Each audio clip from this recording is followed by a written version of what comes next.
오늘은 창세기 30장의 말씀을 통해서 저와 여러분이 함께 은혜의 말씀을 나누고자 합니다. 성경에 보면 아이를 갖지 못했던 몇몇 중요한 여자들이 있었습니다. 첫 번째는 아브라함의 아내 사라가 있었고, 그 다음에 리브가, 라헬, 우리가 잘 아는 사무엘의 엄마 한나가 있었는데, 잘 알려지지는 않았지만 마노아의 아내가 또 한 명 중요한 인물이 있었습니다. 마노아의 아내는 이름은 밝혀져 있지 않지만 그녀의 남편 이름이 마노아이고, 그녀가 아이가 없었을 때 천사가 나타나서 아들을 줄 것인데 나실인으로 바쳐라 해서 태어난 것이 삼손입니다. 그래서 우리가 잘 아는 5명의 이 중요한 여자들이 아이가 없어서 하나님 앞에 기도해서 하나님이 극적인 사건과 복을 통해서 역사의 중요한 어떤 일들을 맡기시는 그러한 하나님의 경륜을 우리가 알 수 있습니다. 오늘 창세기 30장에도 아들을 낳지 못했던 라헬이 드디어 요셉을 낳게 됩니다. 그런데 이제 요셉을 이름이 보통 엄마들이 아이들의 이름을 지을 때는 그 시대적 상황이나 부모의 모든 소망을 품고 이름을 지어주기도 하는데, 요셉의 이름의 뜻이 아들 하나 더 주세요 이런 것이에요. 얼마나 라헬이 그동안 아들이 없어갖고 한이 맺혔으면 아들 낳자마자 하나 더, 그러니까 1+1, 마치 이런 치열한 아들 낳기 경쟁의 모습을 우리가 얼마든지 추론해 볼 수 있다고 생각합니다. 그런데 이 요셉이란 뜻이 더함 이런 뜻인데, 하나님께서 그 이름대로 요셉은 계시록 7장 14만 4천의 그 12지파의 이름에서 단지파가 빠지고, 요셉의 아들 에브라임과 므낫세 이 두 쌍둥이 아들이 그 14만 4천에 단독적으로 올라갔다는 것입니다. 원래 맏아들 장자의 복은 2배의 복이에요. 그런데 이 2배의 복을 요셉이 받았어요. 어쨌든 엄마는 아들 하나 더 주세요 이렇게 말한 것이 마치 예언적인 것처럼 돼서 어쨌든 하나님께서 그 중심을 보시고 성취시켜 줬다는 거예요.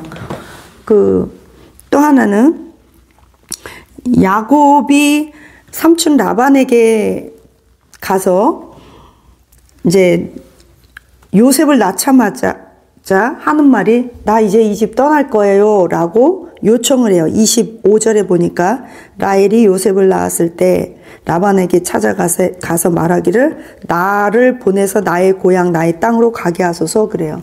얼마나 야곱이 요셉을 사랑했으면 이제 내가 어떻게 해서 간신히 얻은 내 아들은 당신 밑에서 노예로 속박당하면서 안 키우고 싶다는 어떤 그의 강한 의지가 있었던 것처럼 엿보입니다. 그런데 라반은 머리가 좋아요. 그리고 그는 복의 근원이 하나님 되신 것도 라반 자신도 알고 있었어요.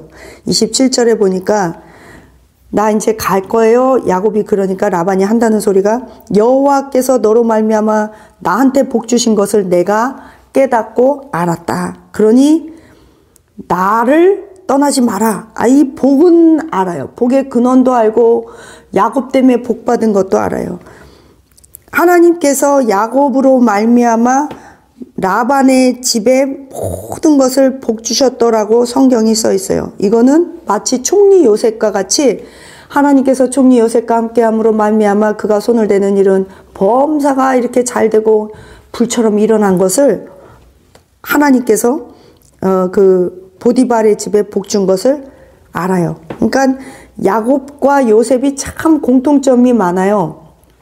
야곱도 쌍둥이, 요셉도 쌍둥이 낳고 또 둘 다 종노릇 노예 생활했고 둘 다 타향살이 타국에서 어떤 일을 하든지 하나님께서 복을 주셨어요. 이게 어디서부터 온 복이다? 아브라함에게부터 온 복이다.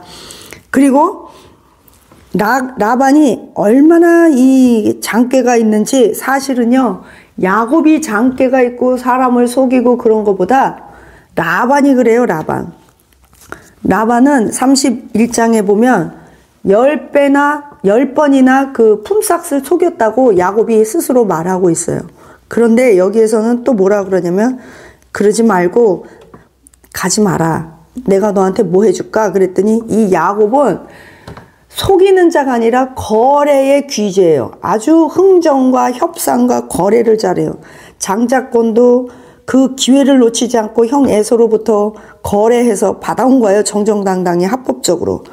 이번에도 삼촌 그러면 얼룩얼룩하지 않은 양이나 염소는 삼촌이 가지세요. 얼룩얼룩한 거는 보기도 좀 그렇고 아마 얼룩얼룩한 거는 품격이 좀 저품질이라고 그때 당시 사람들이 생각을 했나 봐요. 그렇죠. 뭐 양이 어떻게 해요. 뭐 얼룩얼룩 태어나겠어요. 점이 있고. 그거는 내가 가질게요. 그랬더니 라반이 뭐 손해볼 거 없으니까 옳다구나 한 거예요.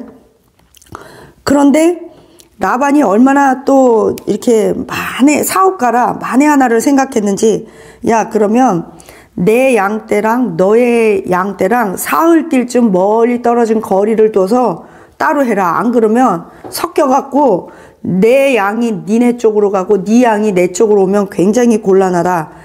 쉽게 얘기하면 지금으로 따지면 은행을 정확하게 구분해서 네 은행, 내 은행 돈 합산으로 넣지 말자 이 얘기잖아요. 그랬더니 야곱이 버드나무, 신풍나무, 살구나무 이 세 가지를 써서 아롱진 거, 얼룩덜룩한 걸 아주 많이 나오게 하고 그 많이 번성하게 하는 그 아롱진 것들은 건강한 것들만 그렇게 나오게 하는 아주 재주를 가지었어요. 학자들은 말하기를 버드나무는 성부 하나님, 신풍나무는 성령 하나님, 살구나무는 원래 성경에서 성자 예수님을 의미한다. 그래서 성삼위일체의 그 역사하심 따라서 야곱의 그 소유물이 번창케 되었다. 이렇게 해석하시는 분들도 있습니다. 그러나 어찌되었든 간에 야곱은 어려서부터 집에 있을 때 아버지 이삭하고 있을 때부터도 장막에 거하면서 70세가 되도록 열심히 양을 쳤어요. 자기 하는 일에 충성됐다는 거예요. 그래서 노하우를 알고 있어요. 노하우. 그게 그러니까 산업 기밀을 다 알고 있는 거예요. 어떻게 하면 양들이 튼튼한 게 잘 나오는지. 그래가지고 자기 양들은 아들에게 맡기고 사흘길쯤 떨어진 곳에서 야곱은 라반의 양을 이렇게 돌보게 된 것입니다. 지금 생각해보면 이에 그 사람 야곱이 매우 번성하여 양떼와 노비와 낙타와 나귀와 양과 염소가 아주 많이 번성하는 거예요. 그렇기 때문에 지금으로 따지면 아마 야곱이 아주 금융에 밝은 거예요. 어디에 투자하면 돈을 많이 벌고 어디에 투자하면 부실기업이고 수익률이 별로 안 나고 아마도 지금으로 따지면 그렇게 돈 버는데 하나님이 천재적인 머리를 야곱에게 주었고 요셉에게 주었어요. 이 야곱을 쏙 빼다 닮은 게 아주 요셉이에요. 그래갖고 요셉도 아주 거래도 잘하고 사람들한테 그 시세도 파악 잘하고 풍년에는 오히려 사들이고 흉년에는 오히려 팔고 그러잖아요. 사람들은 그래요. 내가 주식을 사면 주식값이 내려가고 내가 주식을 팔면 주식값이 올라가고 그 머리가 총리 요셉처럼 시세를 바꿔서 분석하고 그러는 그 머리가 없다는 거예요. 그래서 저와 여러분은 우리의 자녀들은 경영을 잘하는 머리가 될지어다. 시세를 꿰뚫어보고 시간의 흐름, 경제 흐름을 꿰뚫어보고 사람들과 이 시장을 흐름을 반대로 생각해 볼 수 있는 상대방의 입장으로 반대로 생각해 볼 수 있는 그런 머리가 되기를 예수님의 이름으로 축원합니다. 그래서 우리가 이렇게 야곱처럼 하나님 앞에 이 번성해야 돼요. 요셉처럼 번성해야 돼요. 사람들이 흔히 요즘은 두려움이 많아요. 낙심해요. 뉴스가 진짜 나라도 어려워요. 아침부터 전화 오면 돈 없어요. 죽겠어요. 나라가 힘들어요. 대통령이 어떻게 될까요? 내가 그래서 뉴스 보면 화가 나요. 별소리를 다 듣지만 어떤 분은 우리 딸이 공황장애예요. 그래요. 그게 한마디로 얘기하면 절망 바이러스예요. 절망 바이러스. 절망 바이러스가 세상 얘기를 들으면 낙심하게 만들고 공황장애 오고 두려움이 와요. 그런데 이것을 이겨내고 극복하는 방법이 하나 있어요. 희망이 뚫고 들어가야 돼요. 야곱도 다 지나고 보면 다 절망밖에 없는데 하나님께서 나와 함께 하시면 모든 것이 가능하다는 그런 믿음이 있었어요. 저와 여러분이 그 하나님 축복으로 요셉처럼 야곱처럼 축복받기를 예수님의 이름으로 축원합니다. 이 레아를 보세요. 레아가요 아들을 낳고 한다는 소리가 6번째 아들을 낳고 한다는 소리가 내가 우리 남편 야곱에게 아들을 6이나 낳아줬으니 이제 내 남편 야곱이 드디어 나와 함께 살리라. 뭐예요? 나 쫓아내지 않겠구나. 이제 나도 사랑받겠구나. 나와 함께 동거하겠구나. 얼마나 고통스러웠으면 이런 말을 하겠어요. 그랬더니 하나님께서 디나라는 딸을 하나 더 주세요. 이 딸은 야곱에게 있어서 외동딸이에요. 그냥 얼마나 애주중지 귀하겠어요. 이쁜 딸. 12명 그 아들밖에 없는데 딸 하나 있어요. 참, 근데 야곱도 슬픈 인생인 게 애지중지 키운 이 딸이 또 디나가 강간을 당해요. 그러니까 야곱도 참 그때마다 무슨 일을 해요? 야곱은 이 디나가 애지중지 키운 외동딸 하나가 성추행 당했을 때 베델로 올라가자. 우리가 거기서 예배 드리리라. 이 야곱의 신앙이 보통이 아니에요. 야곱은요. 어떻게 생각하면 야곱이 레아를 좀 덜 사랑한 이유가 저는 2가지라고 봐요. 첫째, 너를 볼 때마다 네 아버지가 나를 속인 게 생각나. 너는 나의 선택이 아니라 니네 아버지가 나를 속이고 나를 노예 만든 그 원흉이야. 그 화가 안 치밀었을까요? 저는 그랬을 것 같아요. 2번째, 너는 좀 덜 생겼잖아. 너는 내 선택이 아니잖아. 이 야곱 입장도 생각해 줘야 돼요. 근데 야곱은요. 언제나 인생에 무슨 일이 있고 그럴 때 우리가 베델로 올라가자. 베델은 어디예요? 야곱이 그 하란으로 올 때 아버지 집을 떠나서 하란으로 올 때 거기에서 예배 드렸던 장소예요. 저와 여러분이 2025년도에는 예배를 드려서 그 루스 땅도 베델로 되시기를 축복합니다. 자, 말씀을 오늘 이 모든 것들을 정리합니다.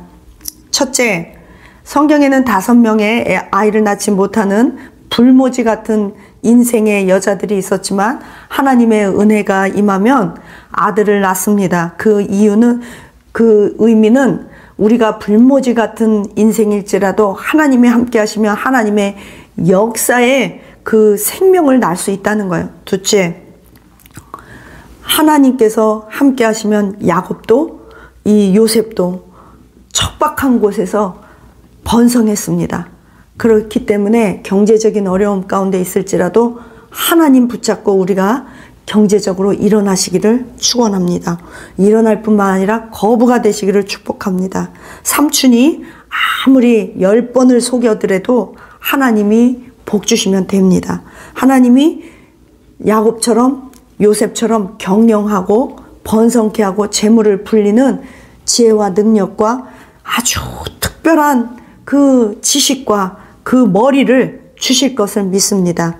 소식을 듣고 그런 천재가 될지어다. 경영과 경제와 금융의 천재가 되기를 축복합니다. 감사합니다.